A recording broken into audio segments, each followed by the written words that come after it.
क्या हुआ प्रोफेसर साहब? साइन कीजिए। मुझे लगता है ये पेपर्स आपको घर से ही साइन करके आना चाहिए था। क्यों, क्या कहती हो? That's right. अब देखना इनका प्लान जैसा कुछ जरूर सामने आए।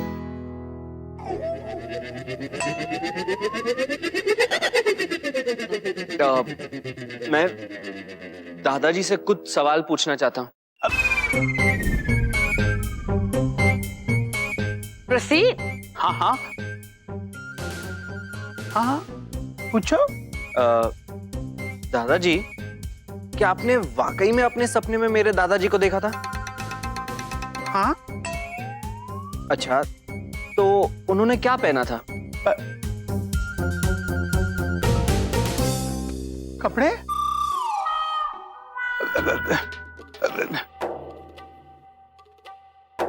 वर्दी?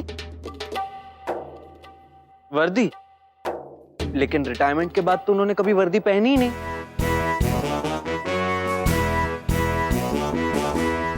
मुझे लगता है वो रिटायरमेंट के पहले वाले दादाजी होंगे। क्या कहती हो? No jokes, please. सॉरी। अच्छा ये बताइए, उन्होंने और क्या पहना था? और वो गले में मंगलसूत्र नहीं, सोने की चेन पहनी थी। परंतु स्वर्ण आभूषण में तो उन्हें रुचि ही नहीं थी। उनकी गोद में मैं खेला हूँ, आप नहीं। वो सिर्फ जनेऊ पहना करते थे। अच्छा, आप वो सब छोड़िए, आप ये बताइए उन्होंने आपसे एग्जैक्टली क्या कहा? उन्होंने कहा था कि ये जो घर है ये बच्चनी के नाम ट्रांसफर कर दिया जाए, यही मेरी इच्छा है। नहीं नहीं नहीं, तब तो मेरे दादाजी हो ही नहीं सकते। हाँ? मेरे दादाजी को मातृभाषा से कितना लगाव था, तभी तो बहू के रूप में शुद्ध हिंदी बोलने वाली मेरी माँ को चुना। अगर मेरे दादाजी होते तो वो ऐसे ना कहते कि घर ट्रांसफर करवा लीजिए, वो ऐसे कहते कि घर हस्तांतरित करवा लीजिए। आपके सपने में सच में एसपी साहब आए थे?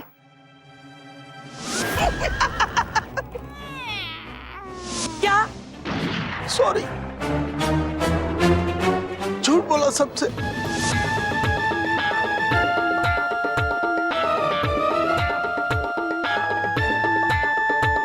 हालात से मजबूर था। सपना देखे बिना बाथरूम नहीं जाने दे रही थी। सॉरी प्रोफेसर साहब, मुझे सीरियसली मत लीजिएगा। सॉरी मत बोलिए वीर प्रताप जी। मजबूरी में इंसान को कुछ ऐसे काम करने पड़ते हैं जिसके लिए शर्मिंदगी उठानी पड़ती है। देखिए, हमने माना कि दादाजी के सपने में एसपी साहब नहीं आए, तो क्या हुआ? अंकल जी के सपने में तो आए ना। That's right. तो उनके ऑर्डर को फॉलो जैसा कुछ कर लेते हैं। तो आप साइन कीजिए पेपर्स पे और घर हमारे नाम कर दीजिए। क्यों? मैं भी सॉरी बोलना चाहता हूँ। वो क्या है, पापा के सपने में भी दादाजी नहीं आए थे। प्रोफेसर साहब, हम तो आपको बहुत सीरियसली लेते हैं और हमने सुना था आप कभी झूठ नहीं बोलते हैं। आपने झूठ बोला। You lied. जी ने, पापा ने तो कुछ कहा ही नहीं। जो झूठ बोला है मैंने बोला है। जैसे दादाजी हालात से मजबूर हो गए थे, वैसे हम भी हालात से मजबूर हो गए थे। वास्तव में हमारे आवास के प्रमाण पत्र नन्हे के हाथ द्वारा कहीं खो गए थे। हमें ऐसा प्रतीत हुआ कि वो आपके पास है, इसलिए हमें ये नाटक करना पड़ा ताकि हम ये पता लगा सकें कि पेपर्स आपके पास है या नहीं। छोड़िए छोड़िए।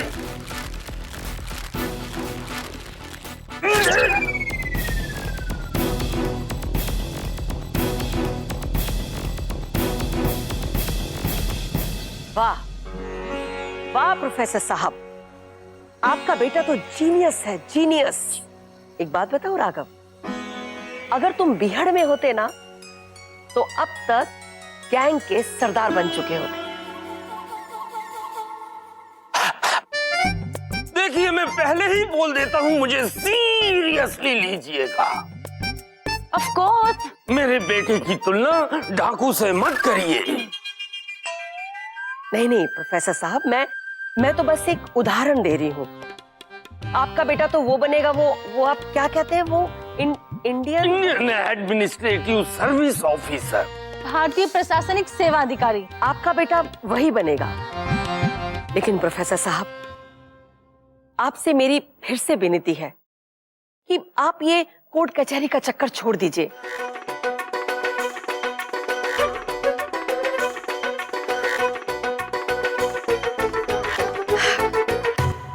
ठीक है प्रोफेसर साहब, जैसा आप ठीक समझे।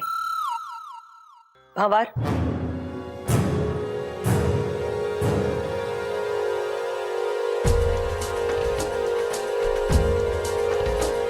ये लो राघव बेटा।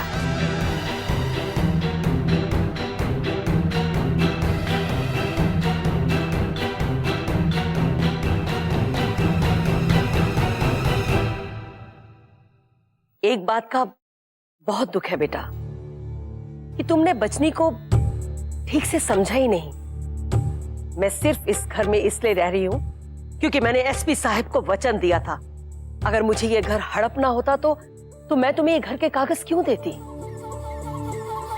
और हाँ, एक बात मेरी ध्यान से सुन लो।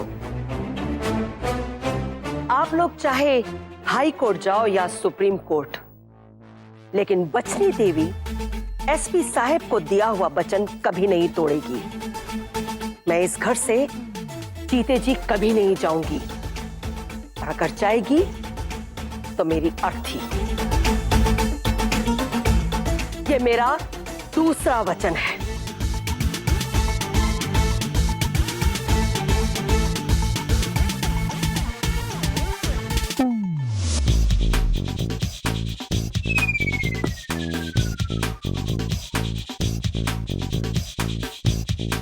सॉरी मामा। कोई बात नहीं बेटा, मुझे नहीं लगा। तो फिर से मारूं? उस दिन नकली पेपर्स फाड़ के तो बड़े गब्बर की तरह हंस रहे थे, और जब आज असली पेपर फाड़ने थे तो कालिया की तरह चुपचाप खड़े रहे। हाँ, क्या करता? उस दिन जब मैंने नकली पेपर फाड़ा तो सरदार ने फटे हुए टुकड़ों को चिपकाने के लिए मुझे सजा दी थी, इसलिए इस बार मेरी हिम्मत नहीं हुई। दादी के सामने हिम्मत नहीं हुई तो नहीं हुई, मंदिर में तो फाड़ सकते थे ना। मुझे लगा कि जब घर सरदार के नाम होने वाला है फिर फाड़ने का क्या फायदा। कूल डाउन बेबी, चल 2-4 बॉल फोड़ दे, तभी गुस्सा ठंडा होगा तेरा। बॉल नहीं, मैं तो उस चूजे का ना सर फोड़ूंगी। मेरी भोली भाली दादी की भावनाओं के साथ गेम खेला है उसने। अब मैं बताती हूँ कि गेम कैसे खेला जाता है। सुनो, समझ गए? और हाँ, उस राघव पे रहम जैसा कुछ दिखाने की कोई जरूरत नहीं है। आखिर उसे भी पता चलना चाहिए कि मैदान में उसके सामने कौन खड़ा है। जाइए।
ये क्या कर रही हैं आप? चोर की रेड हैंडेड फोटो खींच। और क्या? मैं चोर नहीं हूँ।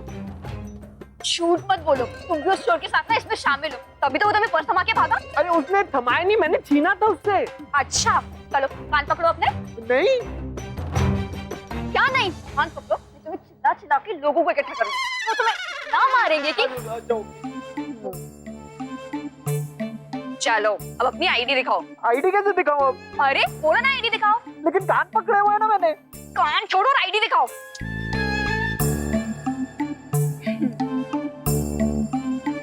अब ना नंबर बताओ, ये तो मैं ये ना पुलिस स्टेशन में जाके दूंगी और बोलूंगी जब तुम मेरा पर्स लेके भाग गए थे ना तब ये तुम्हारे हाथ से गिरा। 98520629। अरे रुको रुको रुको, हाँ बोलो। 98210623। अब ना अपनी जमानत का इंतजाम करो क्योंकि बहुत जल्द तुम अंदर जाने वाले हो। चलो दफा यहाँ से।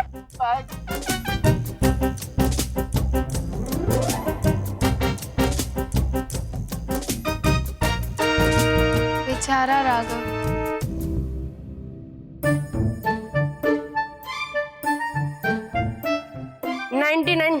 शुक्र है 4 डिग्री कम हुआ, वरना 103 पे तो लोग टैब बोल जाते। चुप चुप बोलो। परंतु तुमसे हम ये पूछते हैं, तुम्हें आवश्यकता क्या थी उस दुष्टा को अपना वाहन चालन अनुज्ञा पत्र देने की? मैं डर गया था मम्मी, उस लड़की ने लोगों को इकट्ठा करने की धमकी दी थी। क्या भैया, आप लड़की से डर गए? क्या आप लोग भी? बेचारा बुखार में तड़प रहा है और आप लोग सवाल पे सवाल किए जा रहे हो। मुझे पता है ना, सिचुएशन ही कुछ ऐसी थी, तो बेचारा लड़की के सामने कुछ कर ही नहीं पाया। इसका मतलब तू वही था, गधा कहीं का। ये लूट रहा है, तू सीटी बजा रहा था। तू मामा है कि कंस मामा? सॉरी जीजा जी, मैं फेंक रहा था। फेंक रहा था? देख, तुझे मैं पहले ही बोल देता हूँ, मुझे सीरियसली लेना। और ये तू फेंका फाकी बंद कर, वरना इस घर से ऐसा फेंकूंगा कि दोबारा वापस नहीं आ पाएगा। गधा कहीं का। आपको उसे ड्राइविंग लाइसेंस देने की क्या जरूरत थी? अब आप स्कूटर कैसे चलाओगे? तुमको स्कूटर की पड़ी है? अरे ये सोचो, अगर उस लड़की ने इसका ड्राइविंग लाइसेंस पुलिस स्टेशन में दे दिया तो इन्हें बचाएगा कौन? बचनी देवी।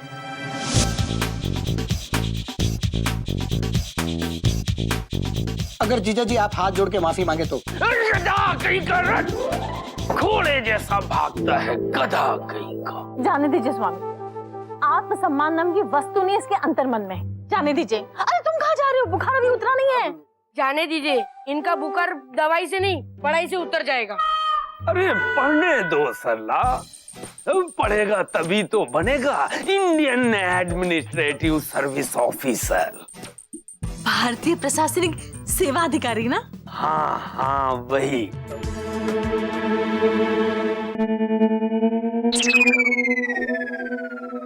तुम्हारे साथ कुछ ऐसा वैसा हुआ मुझे पता चला और मुझे बहुत बुरा लगा। पर पता है सबसे ज्यादा बुरा क्या लगा? तुमने दादी को झूठ बोला और ऊपर से तुमने ये सोचा कि हम सब ने तुम्हारे घर के पेपर्स चुराए हैं। इसके बावजूद भी मैं तुम्हारा भला चाहती हूँ, क्योंकि तुम मानो या ना मानो पर मैंने तो साबित किया है कि मैं तुम्हारी दोस्त हूँ। होगी नहीं? हाँ जी शुक्र है। तो अब मैं दोस्ती के नाते तुमसे बोल रही हूँ कि उस लड़की से संभल कर रहो। अगर उसने पुलिस में तुम्हारी ये रिपोर्ट जैसी करा दी तो पता है क्या होगा? क्या होगा? 3rd डिग्री टॉर्चर जैसा कुछ सुना है तुमने? एकदम वैसे ही करते हैं वो लोग, घर आके रिश्तेदारों को तंग करते हैं। अरे हर बार मुझे ही क्यों लटकाते हो? अरे कोई तो बचाओ जीजा जी। अरे दीदी। अरे ये क्या हो रहा है? ये हमारा घर है, कानून के खिलाफ है ये। बचा बचा बचा। सुनिए सुनिए, ये रसोई घर है, यहाँ पर आपको कुछ नहीं मिलेगा। अरे क्या क्या कर क्या रहे हैं आप?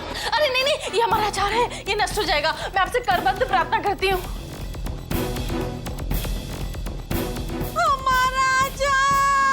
और फिर तुम एक IAS ऑफिसर बनने की बजाय एक प्यून बन के रह जाओगे।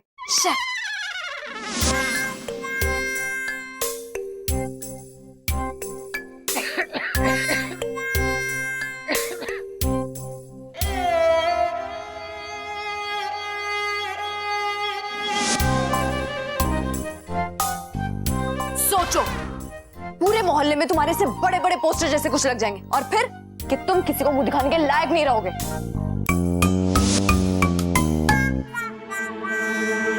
बोलो,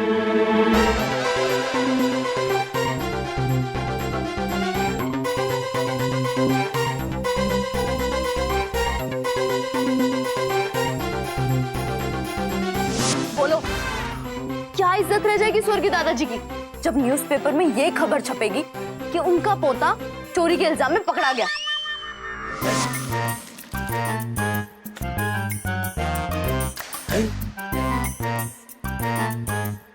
एसपी त्रिपाठी का पोता चोरी के इल्जाम में गिरफ्तार। हमेशा बोलते हो ना, कुछ बोलते क्यों नहीं? अब क्या हुआ? तुम्हारी बोलती बंद हो गई? ये न्यूज़ दादी को पता चलेगी ना तो बर्दाश्त नहीं कर पाएंगी। मैं तुम्हारे और दादी के लिए कुछ भी कर सकती हूँ। हम मिलकर ये सारी प्रॉब्लम सॉल्व कर लेंगे, ठीक है? लेकिन प्लीज, हाँ प्लीज, क्या? उस लड़की से अलर्ट रहना।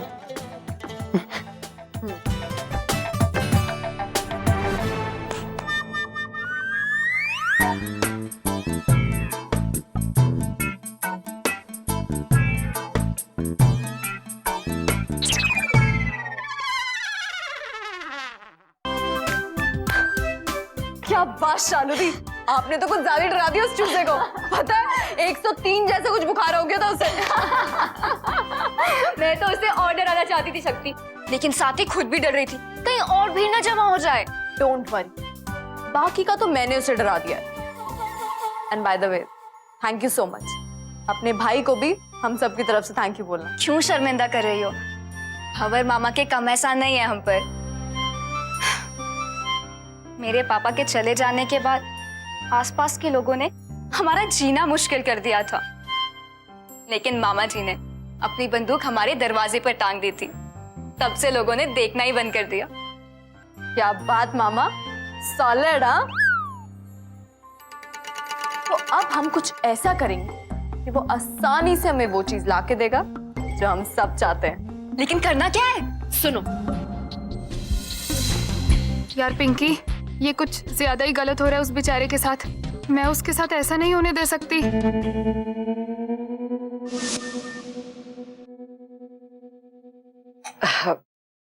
प्रोफेसर साहब, हमने सुना है कि कोई राघव को दीदी, क्या चाय बनाई है तुमने? ऐसा लगता है जैसे आसाम और दार्जिलिंग कप में निचोड़ के डाल दिया हो।